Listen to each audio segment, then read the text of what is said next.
2024년 12월 30일 밤 11시 대성탕이라는 낡은 간판 아래 한 여인이 마지막으로 보일러 불을 끄고 있었습니다. 78살의 그 할머니는 손등에 불그스름한 화사, 자국들을 가득 품은 채 60년을 함께한 목욕탕과 작별을 준비하고 있었습니다. 그동안 고생 많았다. 할머니가 낡은 보일러를 쓰다듬으며 중얼거렸습니다.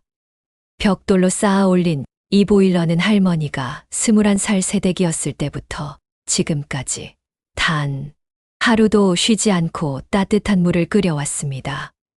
목욕탕 안은 고요했습니다. 평소라면 새벽 5시까지 들려오던 물소리, 사람들의 웃음소리, 때를 미는 소리들이 모두 사라졌습니다. 이제는 오직 할머니의 발자국 소리만이 타일 바닥에 울려 퍼질 뿐이었습니다.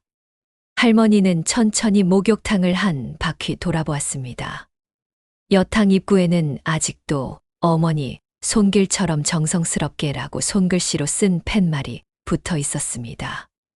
남탕 쪽 벽에는 60년간 쌓인 세월의 흔적들이 고스란히 남아 있었습니다. 참 많은 일이 있었지. 할머니의 눈가에 눈물이 맺혔습니다. 하지만 곧 고개를 저으며 눈물을 닦아냈습니다. 울 시간은 없었습니다. 내일이면 철거 작업이 시작되고 이 자리에는 높은 아파트가 들어설 예정이었으니까요. 그때 목욕탕 문을 두드리는 소리가 들렸습니다. 할머니, 할머니 계세요. 밖에서 들려오는 목소리들이었습니다. 한 명이 아니었습니다. 여러 사람의 목소리가 섞여 들려왔습니다. 할머니는 당황스러워했습니다. 이미 폐업한다고 공지했는데 이 시간에 누가 찾아온 걸까요? 문을 열자 놀라운 광경이 할머니의 눈앞에 펼쳐졌습니다. 동네 사람들이 모두 모여 있었습니다. 젊은 엄마들부터 할머니만큼 나이 든 어르신들까지 손에 꽃다발과 음식을 들고 말입니다. 할머니, 혼자서 마지막 정리하시면 어떡해요?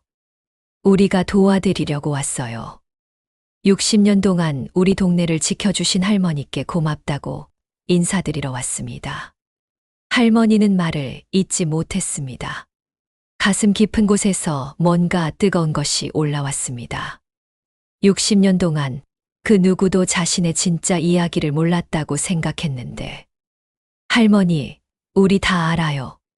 한 중년 여성이 앞으로 나서며 말했습니다. 할머니가 얼마나 많은 걸 희생하시며 이 목욕탕을 지켜오셨는지, 우리 모두가 얼마나 큰 사랑을 받았는지, 이제야 제대로 감사 인사를 드리고 싶어서 왔어요. 그 순간 할머니는 60년 전 21살 새댁이었을 때의 기억이 선명하게 떠올랐습니다. 그때부터 지금까지 정말 많은 일들이 있었습니다. 1964년 봄, 21살의 어린 새댁이 남편과 함께 처음 이 목욕탕 앞에 섰을 때 그녀의 마음은 설렘으로 가득했습니다. 여보, 정말 여기서 목욕탕을 할 거예요. 새댁의 목소리에는 불안과 기대가 함께 섞여 있었습니다. 남편은 자신 있게 그녀의 손을 잡으며 말했습니다. 걱정 마. 우리가 정성껏 하면 분명 잘 될 거야.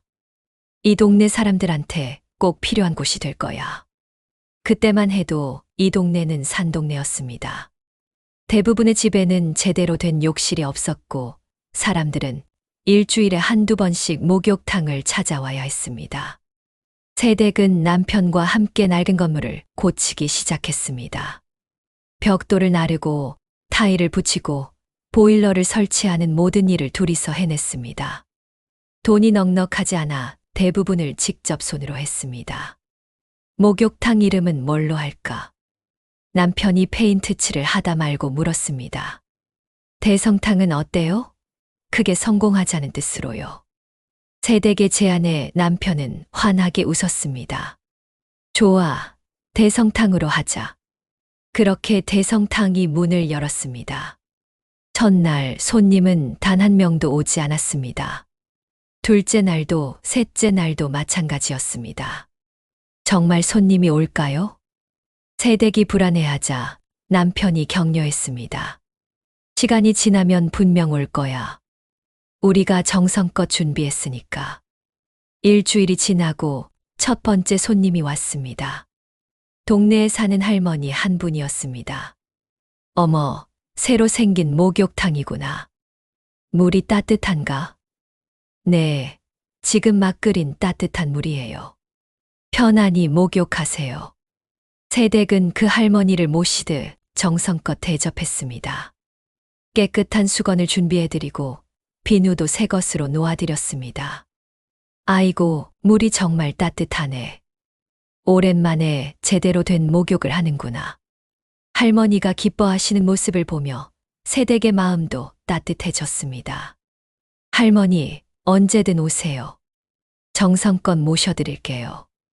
그날 저녁 새댁은 남편에게 말했습니다. 여보, 우리 정말 잘할 수 있을 것 같아요. 사람들이 편안하게 쉬어갈 수 있는 그런 목욕탕을 만들어 봐요. 남편도 고개를 끄덕였습니다. 그래. 우리 목욕탕에 오는 모든 분들이 마음 편히 쉬어가시도록 하자. 그 후로 손님들이 조금씩 늘어나기 시작했습니다. 새댁은 매일 새벽 4시에 일어나 보일러에 불을 지폈습니다. 물 온도를 확인하고 목욕탕 곳곳을 깨끗이 청소했습니다. 손님들 한 분 한 분께 정성을 다했습니다. 어르신들께는 더 따뜻한 물을, 아이들에게는 미끄러지지 않도록 더 세심한 주의를 기울였습니다. 여기 사장님은 참 친절해. 물도 항상 깨끗하고 따뜻해.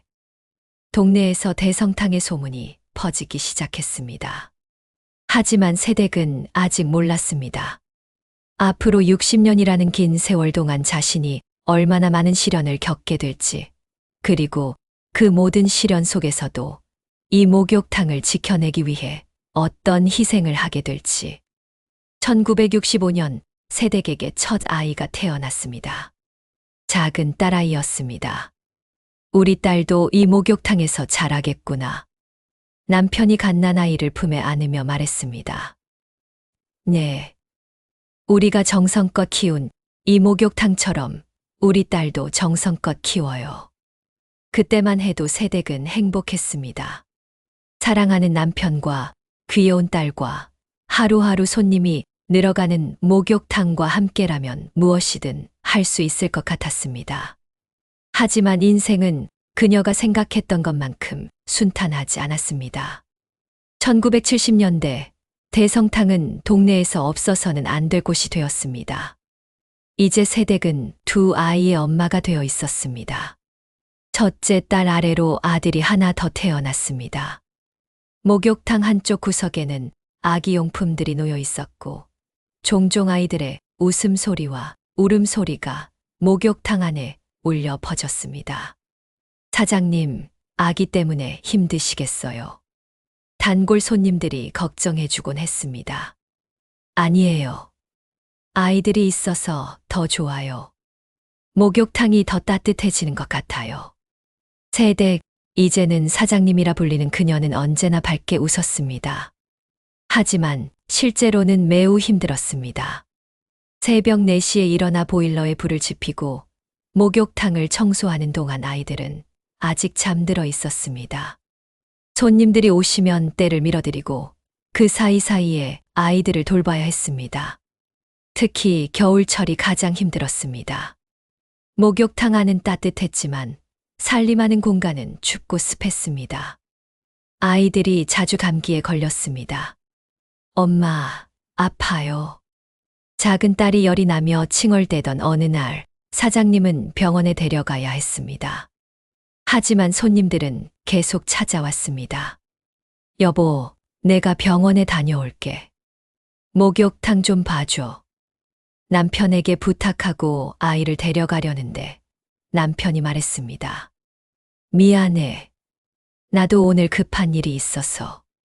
남편은 목욕탕 일에는 별로 관심이 없었습니다. 처음 시작할 때의 열정은 어디로 갔는지 이제는 다른 사업에만 신경을 쓰고 있었습니다. 결국 사장님은 아픈 딸을 업고 아들의 손을 잡고 목욕탕을 잠깐 닫고 병원에 다녀와야 했습니다. 사장님, 갑자기 문이 닫혀 있네요. 돌아왔을 때 몇 분의 손님들이 문 앞에서 기다리고 계셨습니다. 죄송해요. 아이가 갑자기 아팠어. 지금 바로 열어드릴게요. 아이고, 아이가 아팠구나. 괜찮아? 손님들은 화를 내기보다는 오히려 걱정해 주셨습니다. 그날 밤 사장님은 아픈 딸을 재우며 생각했습니다. 이렇게 힘든데 언제까지 할 수 있을까? 하지만 다음 날 아침 아이가 열이 떨어지고 환하게 웃는 모습을 보며 마음을 다잡았습니다. 엄마, 오늘은 목욕탕에서 놀아도 돼요? 그래, 우리 딸. 하지만 손님들 계실 때는 조용히 해야 해. 아이들은 목욕탕에서 자랐습니다. 때밀이 수건을 가지고 놀기도 하고 손님들께 인사를 드리기도 했습니다. 단골 손님들은 아이들을 자신의 손자, 손녀처럼 예뻐해 주셨습니다. 얘들아, 이것 좀 먹어라. 공부 열심히 해야 한다. 우리 딸 또 키 컸네. 아이들에게는 목욕탕 단골 손님들이 모두 할머니, 할아버지였습니다. 하지만 1975년 사장님의 삶에 큰 변화가 찾아왔습니다. 남편이 다른 사업을 위해 큰 빚을 졌던 것입니다. 그것도 목욕탕을 담보로 잡혀서 말입니다. 여보, 이게 무슨 일이에요? 미안해. 사업이 잘 될 줄 알았는데. 남편은 고개를 떨구고 있었습니다. 그럼 우리 목욕탕은 어떻게 되는 거예요? 일단, 빚을 갚을 때까지 견뎌야 해. 그날부터 사장님의 진짜 시련이 시작되었습니다. 목욕탕에서 나는 수입으로 생활비와 아이들 학비, 그리고 남편이 진 빚까지 갚아야 했습니다. 새벽 4시부터 밤 11시까지 하루도 쉬지 않고 일했습니다. 때로는 아픈 몸을 이끌고도 목욕탕 문을 열어야 했습니다. 엄마는 왜 항상 피곤해 보여요? 어린 딸이 물었습니다. 엄마가 피곤한 게 아니라 행복해서 그런 거야. 사장님은 아이에게 걱정을 끼치고 싶지 않았습니다. 그러던 어느 날 단골 할머니 한 분이 조용히 말씀하셨습니다.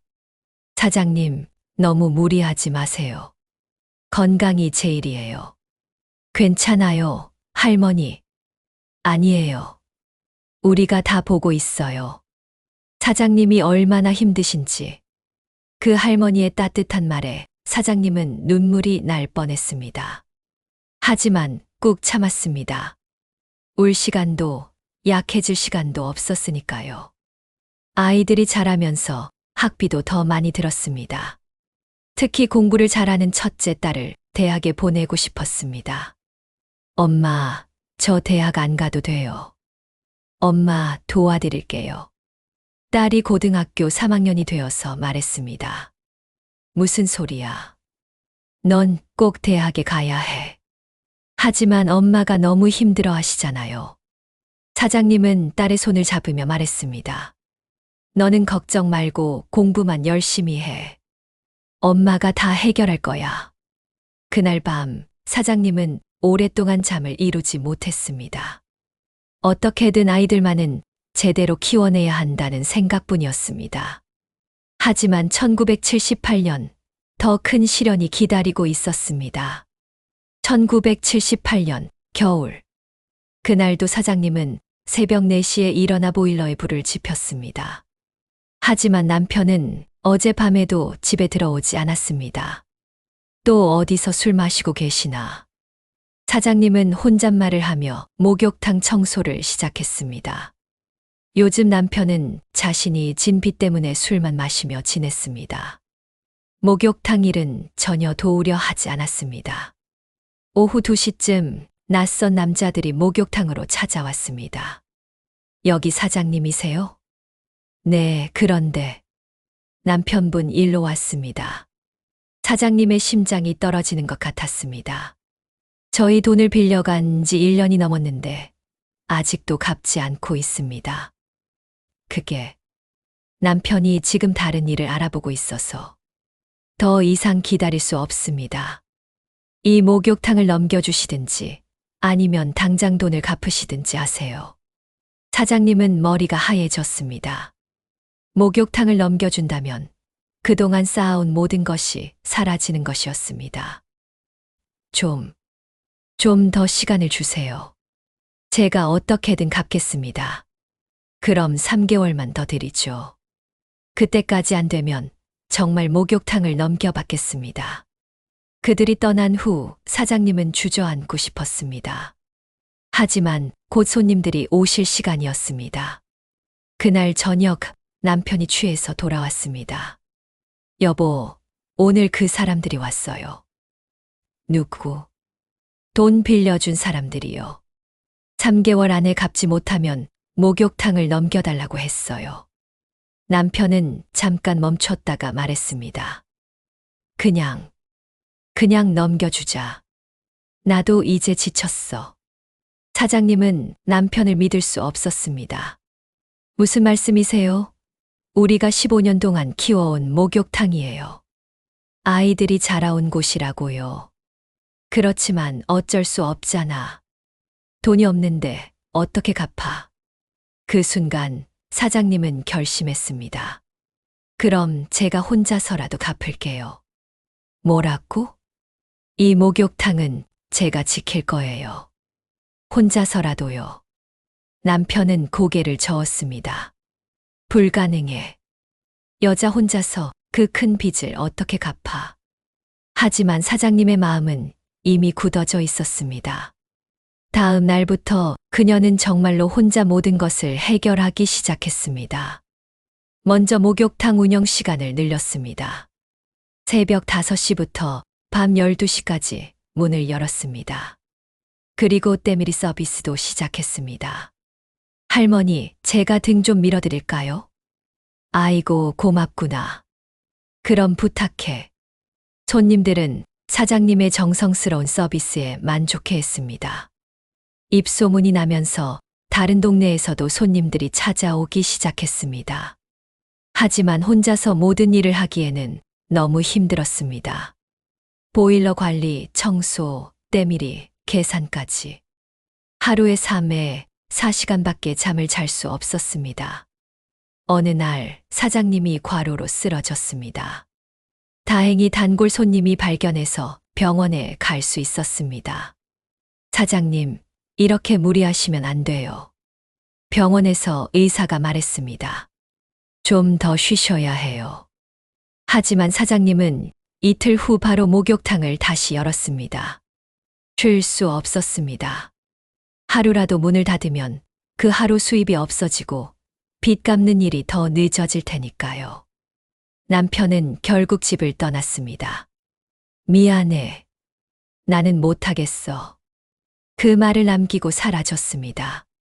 이제 정말로 혼자가 되었습니다. 두 아이와 목욕탕을 모두 책임져야 하는 상황이 되었습니다.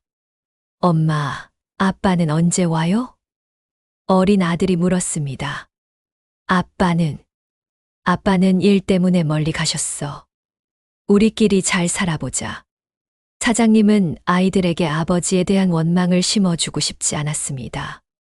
1979년 드디어 첫 번째 기적이 일어났습니다.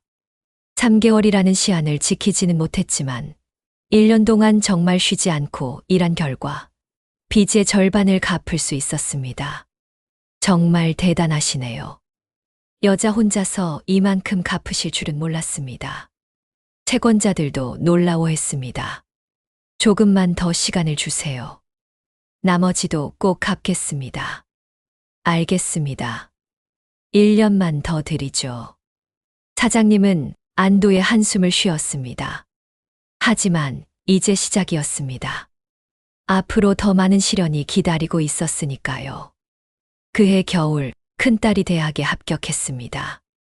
엄마, 제가 합격했어요. 딸이 뛰어오며 말했습니다. 사장님은 딸을 끌어안으며 눈물을 흘렸습니다. 기쁨과 걱정이 함께 몰려왔습니다. 기쁜 것은 딸이 꿈을 이룰 수 있다는 것이었고, 걱정되는 것은 대학 등록금이었습니다. 엄마, 등록금은 제가 알바해서 벌 거예요. 무슨 소리야. 엄마가 다 해결할 거야. 너는 공부만 열심히 해. 그날 밤 사장님은 다시 한번 다짐했습니다.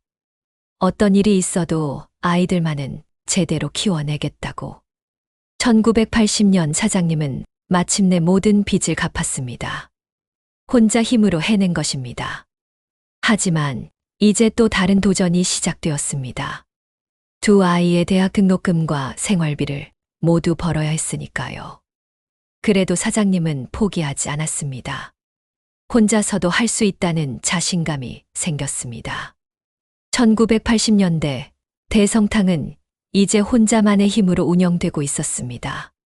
사장님은 새벽 4시에 일어나 보일러에 불을 지피고 밤 12시에 문을 닫은 후에도 다음 날 준비를 했습니다. 하루 평균 3시간 정도밖에 잠을 자지 못했지만 불평하지 않았습니다. 두 아이는 이제 대학생이 되어 있었습니다. 첫째 딸은 서울의 대학에 다니고 있었고, 둘째 아들은 지방대학에 다니고 있었습니다. 엄마, 제가 알바를 더해서 용돈은 스스로 벌게요. 딸이 방학 때 집에 와서 말했습니다. 무슨 소리야. 너는 공부만 열심히 하면 돼. 엄마가 다 해결할 수 있어. 하지만 실제로는 매우 힘들었습니다. 두 아이의 등록금과 생활비, 그리고 집 운영비까지 모든 것을 목욕탕 수입으로 해결해야 했습니다. 사장님은 더 많은 손님을 받기 위해 새로운 서비스들을 시작했습니다. 때밀이뿐만 아니라 마사지도 배워서 제공했습니다. 그리고 목욕탕 한쪽에 작은 매점도 만들어 음료수와 과자를 팔았습니다. 사장님, 정말 대단해요. 혼자서 이 모든 걸 다 하시다니. 단골 손님들이 감탄했습니다. 별것 아니에요. 제가 좋아서 하는 일이니까요. 사장님은 항상 밝게 웃으며 대답했습니다. 하지만 사장님에게는 아무도 모르는 비밀이 있었습니다. 매달 딸과 아들에게 용돈을 보낼 때 사장님은 자신이 어떻게 그 돈을 만들었는지 절대 말하지 않았습니다. 실제로는 이런 일들이 있었습니다. 딸의 등록금을 마련하기 위해 사장님은 밤늦게까지 다른 목욕탕에 가서 청소 아르바이트를 했습니다. 자신의 목욕탕을 12시에 닫고 1시부터 5시까지 다른 곳에서 일한 것입니다. 아들의 생활비를 위해서는 새벽에 시장에 가서 야채 가게 정리 일을 했습니다. 보일러에 불을 지피기 전 새벽 3시부터 4시까지 매일 같이 말입니다. 그래도 부족할 때는 자신의 식사를 거르기도 했습니다. 라면 하나로 하루를 버티는 날들이 많았습니다.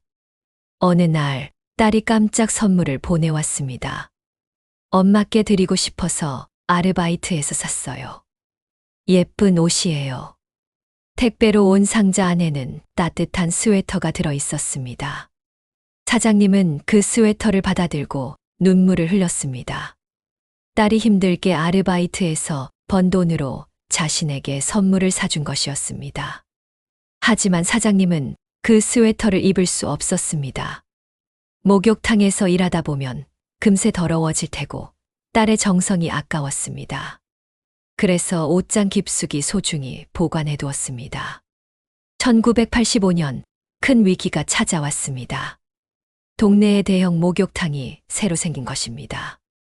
시설이 좋고 넓어서 손님들이 그쪽으로 많이 빠져나갔습니다.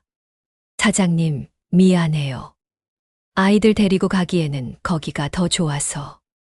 단골 손님들도 하나둘씩 떠나갔습니다. 수입이 절반으로 줄어들었습니다. 하지만 아이들 학비는 줄어들지 않았습니다. 사장님은 더 절약해야 했습니다. 전기세를 아끼기 위해 목욕탕 불을 최소한으로만 켰습니다. 자신이 쓸 물은 가장 마지막에 미지근한 물로만 사용했습니다. 그런데 이상한 일이 일어났습니다. 몇 달 후 떠났던 손님들이 다시 돌아오기 시작한 것입니다. 사장님, 역시 여기가 좋아요. 거기는 시설은 좋은데 사람 냄새가 안 나더라고요. 사장님 손길이 그리웠어요. 손님들이 하나둘씩 돌아왔습니다. 대성탕에는 새 목욕탕에서 느낄 수 없는 무언가가 있었습니다. 바로 사장님의 정성과 사랑이었습니다. 1987년 드디어 큰딸이 대학을 졸업했습니다. 엄마, 저 취업했어요. 좋은 회사에. 딸이 전화로 기쁜 소식을 전해왔습니다. 사장님은 그날 처음으로 목욕탕 문을 일찍 닫았습니다. 그리고 혼자 조용히 울었습니다. 기쁨의 눈물이었습니다. 드디어 우리 딸이 해냈구나. 20년 넘게 쌓인 피로와 걱정이 한 번에 쏟아져 나오는 것 같았습니다.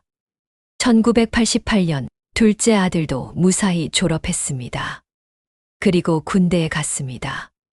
엄마, 제가 제대하고 나면 목욕탕 일을 도와드릴게요. 아니야. 너는 너 갈 길을 가야 해. 목욕탕은 엄마가 알아서 할게. 사장님은 아이들이 자신과 같은 고생을 하기를 원하지 않았습니다. 그 무렵 사장님에게는 새로운 걱정이 생겼습니다.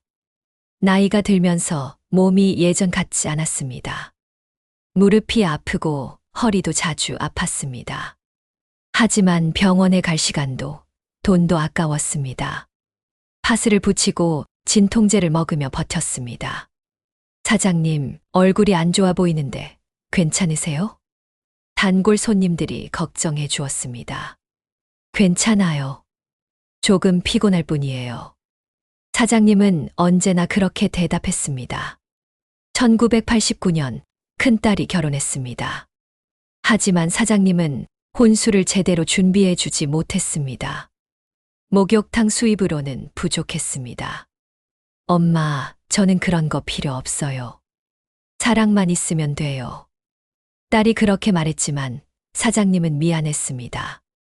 딸의 결혼식 날 사장님은 목욕탕을 닫고 참석했습니다. 그날만큼은 손님들도 이해해 주었습니다. 우리 딸이 이렇게 예쁜 신부가 되다니. 사장님은 딸을 보며 행복했습니다. 그동안의 모든 고생이 값진 것이었다는 생각이 들었습니다. 하지만 아직 끝이 아니었습니다. 앞으로도 더 많은 일들이 기다리고 있었습니다. 1990년대 대성탕은 이제 동네의 랜드마크가 되어 있었습니다. 30년이 넘는 세월 동안 한자리를 지켜온 목욕탕이었습니다. 사장님도 이제 50살이 넘어서 머리에 흰 머리카락이 하나둘씩 보이기 시작했습니다. 하지만 사장님의 일상은 여전했습니다. 새벽 4시에 일어나 보일러에 불을 지피고 하루 종일 손님들을 맞이했습니다. 그런데 이 시기에 사장님에게는 특별한 변화가 있었습니다. 이제는 단순히 목욕탕 운영을 넘어서 동네 사람들의 진짜 안식처 역할을 하게 된 것입니다. 어느 날 젊은 엄마가 갓난아기를 안고 목욕탕에 왔습니다. 사장님, 아기가 자꾸 울어서 집에서 목욕시키기가 힘들어요. 새댁은 눈물을 글썽이고 있었습니다. 괜찮아요. 제가 도와드릴게요. 사장님은 그 새댁을 마치 자신의 딸처럼 돌봐주었습니다. 아기 목욕시키는 법을 알려주고 육아 고민도 들어주었습니다. 사장님 덕분에 얼마나 힘이 되는지 몰라요. 별거 아니에요. 저도 그 시절이 있었거든요. 또 다른 날에는 혼자 사는 할머니가 찾아왔습니다. 사장님, 집에서 혼자 있으니까 너무 답답해서. 그럼 자주 오세요. 언제든 환영이에요. 사장님은 그 할머니와 긴 이야기를 나누어 주었습니다. 때로는 목욕이 끝나고도 한참 동안 이야기를 들어주었습니다. 이렇게 대성탕은 단순한 목욕탕이 아니라 동네 사람들의 마음의 쉼터가 되어갔습니다. 1992년 사장님에게 큰 기쁨이 찾아왔습니다. 첫 손자가 태어난 것입니다. 엄마, 손자가 태어났어요. 딸이 전화로 기쁜 소식을 알려왔습니다. 정말 우리가 할머니가 됐구나. 사장님은 그날 하루 종일 웃음이 끊이지 않았습니다. 하지만 동시에 걱정도 생겼습니다. 이제 딸의 육아도 도와야 하고 손자도 챙겨야 했습니다. 엄마, 제가 직장을 다니려면 아기를 봐줄 사람이 필요해요. 그럼 낮에 목욕탕으로 데리고 와. 손님들도 아기 보는 걸 좋아하실 거야. 사장님은 목욕탕에서 손자를 키우기 시작했습니다. 30년 전 자신의 아이들을 키웠던 것처럼 말입니다. 사장님, 손자가 정말 예쁘네요. 벌써 이렇게 컸어요? 단골 손님들은 손자를 마치 동네의 공동 손자처럼 예뻐해 주었습니다. 1995년 IMF 경제위기가 시작되었습니다. 많은 사람들이 어려움을 겪었고 목욕탕을 찾는 손님들도 줄어들었습니다. 사장님, 미안해요. 요즘 형편이 어려워서. 단골 손님들이 미안해하며 발걸음을 줄였습니다. 하지만 사장님은 오히려 더 배려해 주었습니다. 괜찮아요. 형편이 나아지면 다시 오세요. 그리고 정말 어려운 분들에게는 공짜로 목욕을 시켜드리기도 했습니다. 사장님, 이러시면 안 돼요. 사장님도 어려우실 텐데. 괜찮아요. 서로 어려울 때 도와야죠. 사장님 자신도 수입이 줄어들어 힘들었지만 다른 사람들의 어려움을 먼저 생각했습니다. 그 시기에 특별한 일이 있었습니다. 동네에서 일자리를 잃은 아저씨가 매일 목욕탕 앞에 앉아 있는 것이었습니다. 아저씨, 왜 매일 여기 앉아 계세요? 그냥 갈 곳이 없어서요. 사장님은 그 아저씨에게 목욕탕 청소 일을 부탁했습니다. 사실 혼자서도 충분히 할 수 있는 일이었지만 그 아저씨에게 일거리를 주고 싶었습니다. 사장님, 고맙습니다. 정말 고맙습니다. 아저씨는 눈물을 흘리며 고마워했습니다. 그런 일들이 하나둘씩 쌓여가면서 대성탕은 동네에서 없어서는 안 될 곳이 되었습니다. 1998년 둘째 아들이 제대를 했습니다. 그리고 좋은 직장을 구했습니다. 엄마, 이제 제가 엄마를 도와드릴게요. 아니야. 너는 내 앞길을 준비해야 해. 사장님은 여전히 아들이 자신과 같은 고생을 하기를 원하지 않았습니다. 그해 연말 동네 사람들이 모여서 특별한 행사를 준비했습니다. 사장님, 잠깐 목욕탕 문 좀 닫고 나와 보세요. 밖으로 나가보니 동네 사람들이 모두 모여 있었습니다. 사장님, 고맙습니다. 35년 동안 우리 동네를 지켜주셔서 감사합니다. 사람들이 박수를 치며 외쳤습니다. 그리고 큰 꽃다발을 사장님에게 건네주었습니다. 우리가 모금해서 작은 선물을 준비했어요. 봉투 안에는 십시일반으로 모은 돈이 들어 있었습니다. 이런 걸 어떻게... 저는 그냥 제 일을 한 것뿐인데. 사장님은 말을 잇지 못했습니다. 아니에요. 사장님이 얼마나 많은 걸 해주셨는지 우리가 다 알고 있어요. 힘들 때마다 힘이 되어주시고, 아이들 봐주시고, 어르신들 돌봐주시고. 사장님 없었으면 우리 동네는 어떻게 됐을지 몰라요. 그날 밤 사장님은 오랫동안 울었습니다. 35년 동안 쌓아온 모든 것이 헛되지 않았다는 생각이 들었습니다. 하지만 아직도 더 많은 이야기가 남아 있었습니다. 2000년대에 들어서면서 세상은 빠르게 변하고 있었습니다. 동네 곳곳에 새로운 건물들이 들어서고 대형마트와 체인점들이 생겨났습니다. 하지만 대성탕만은 60년 전 그 모습 그대로 자리를 지키고 있었습니다. 이제 60을 넘긴 사장님의 몸은 예전 같지 않았습니다. 무릎도 아프고 허리도 자주 아팠습니다. 그래도 매일 새벽 4시에 일어나는 것은 변함없었습니다. 2005년 큰 변화가 찾아왔습니다. 시에서 이 지역 재개발 계획을 발표한 것입니다. 사장님 들으셨어요?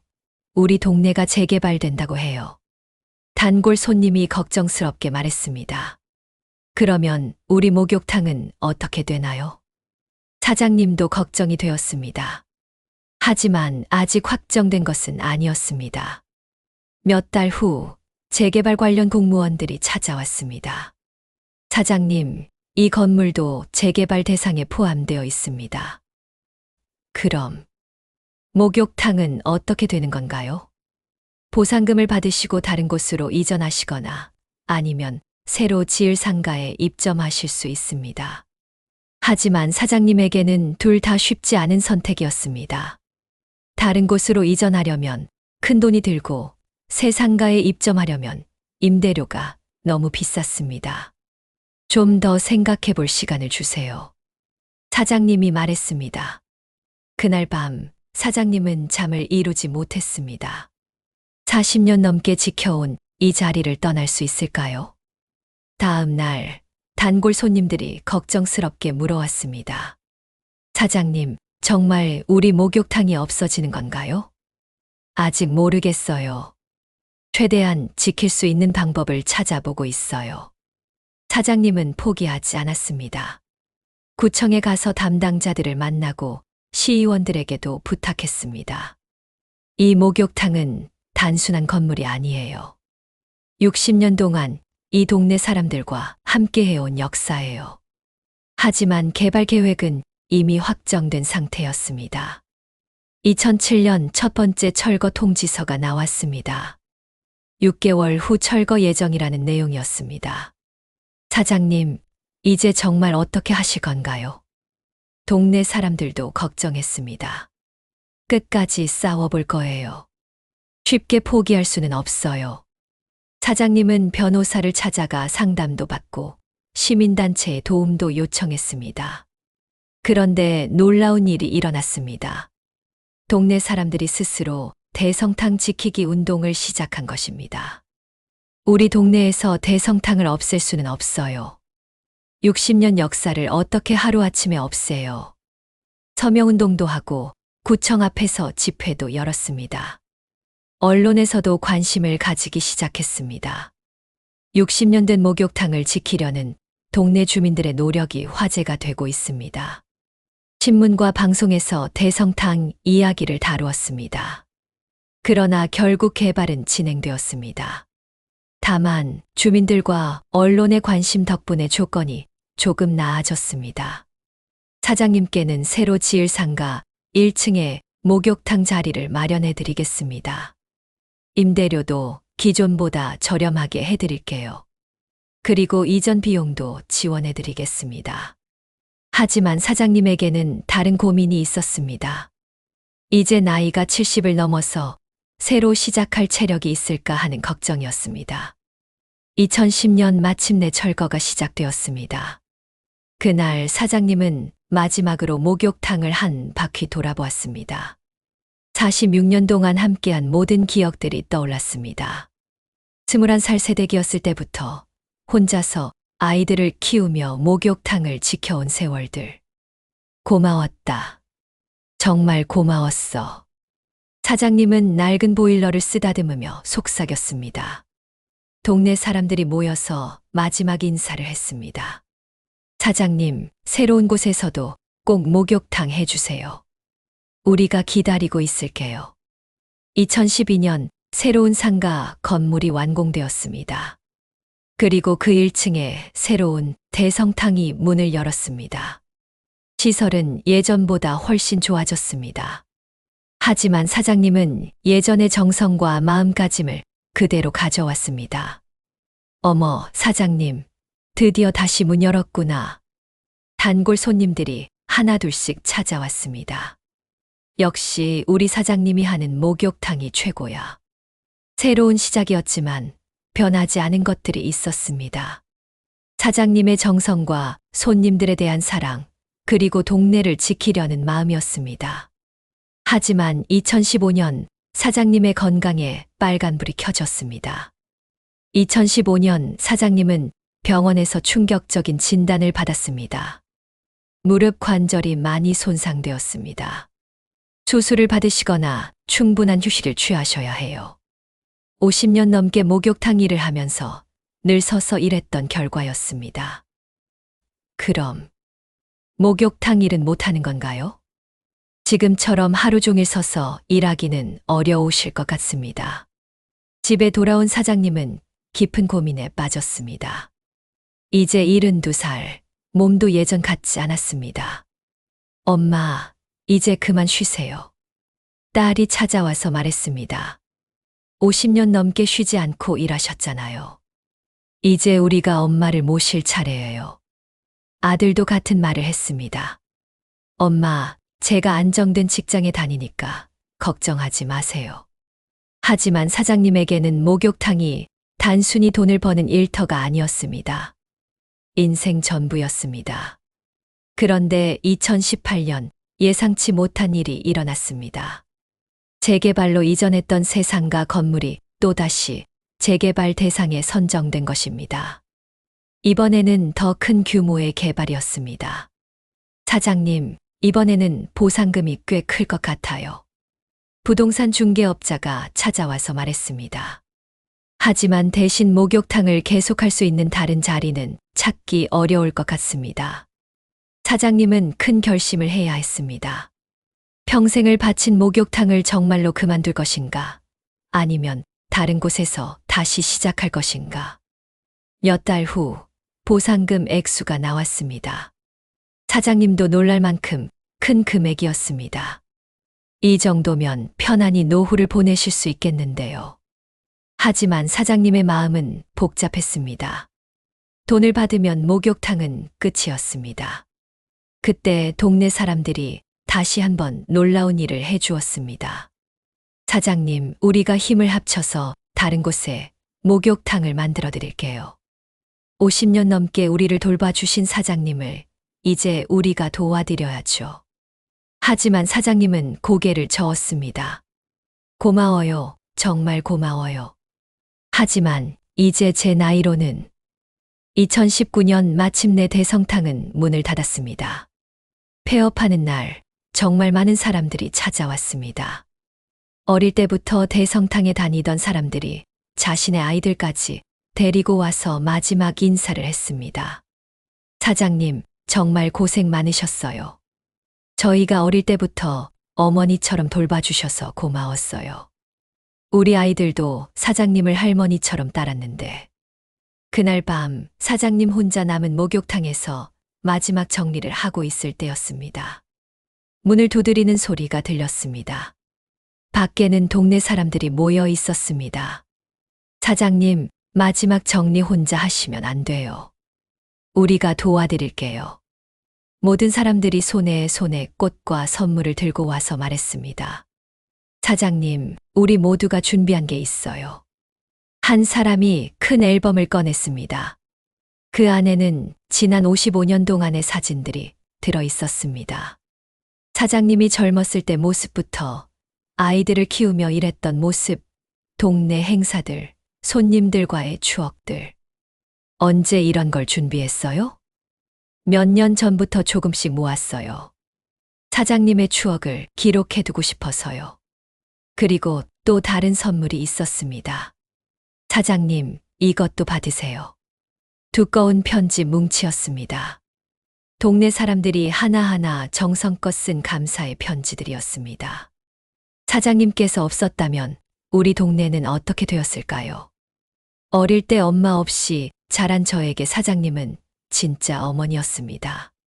사장님의 따뜻한 마음 덕분에 어려운 시절을 버텨낼 수 있었습니다. 사장님은 편지들을 읽으며 눈물을 흘렸습니다. 제가 이렇게 많은 걸 해드렸나요? 사장님은 모르시겠지만 사장님 덕분에 살아온 사람들이 정말 많아요. 그때 한 젊은 여성이 앞으로 나왔습니다. 사장님, 저 기억하세요?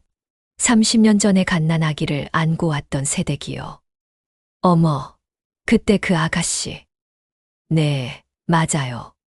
그때 사장님이 아기 목욕시키는 법도 알려주시고 육아 고민도 들어주셨잖아요. 저 정말 많이 의지했었거든요. 지금 저희 아이가 대학생이 됐어요.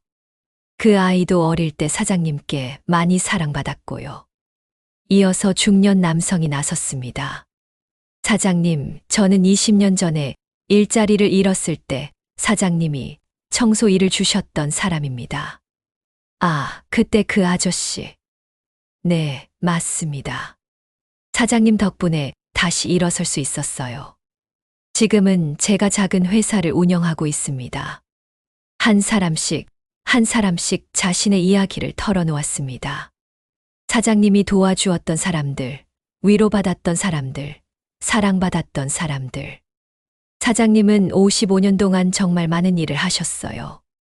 단순히 목욕탕을 운영한 게 아니라 우리 모두의 어머니 역할을 해주셨어요. 사장님이 진짜 부자세요. 돈으로는 살 수 없는 보물들을 가지고 계시거든요.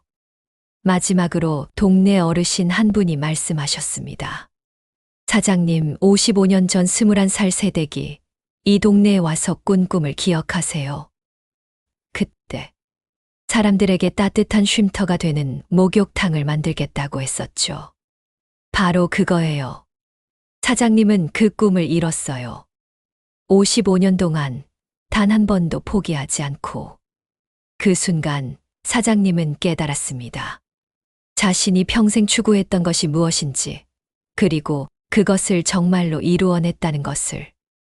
돈이나 성공이 아니라 사람들에게 따뜻함을 주는 것. 어려울 때 기댈 수 있는 곳이 되어주는 것. 진짜 가족처럼 사랑하고 돌봐주는 것. 감사해요. 정말 감사해요. 사장님은 더 이상 말을 이을 수 없었습니다. 그날 밤 늦게까지 사장님과 동네 사람들은 함께 55년의 추억을 나누었습니다. 다음 날 아침 사장님은 마지막으로 보일러실을 확인했습니다. 55년 동안 고생 많았어. 이제 푹 쉬어도 돼. 보일러를 쓰다듬으며 작별 인사를 했습니다. 그리고 문을 나서며 뒤돌아보았습니다.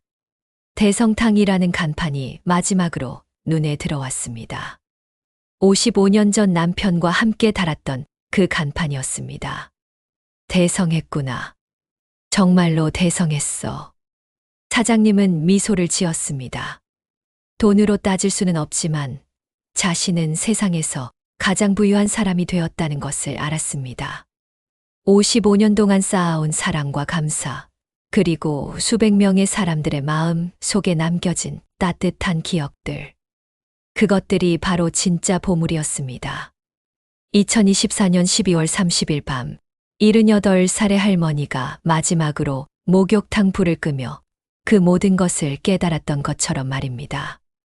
동네 사람들의 사랑 속에서 사장님은 자신이 평생 꿈꿔왔던 진짜 성공을 이루었다는 것을 알았습니다.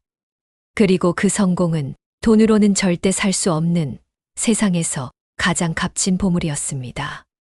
2025년 새해 첫날, 할머니는 딸과 아들, 그리고 손자 손녀들과 함께 새로운 집에서 조용한 시간을 보내고 있었습니다. 창밖으로는 눈이 내리고 있었습니다. 할머니, 목욕탕 그립지 않아요? 손녀가 물었습니다. 그립긴 하지만 후회는 없어. 할머니는 정말 행복한 인생을 살았거든. 정말요? 그래. 할머니는 세상에서 가장 부자야. 돈이 많아서가 아니라 사랑을 많이 받았기 때문이지.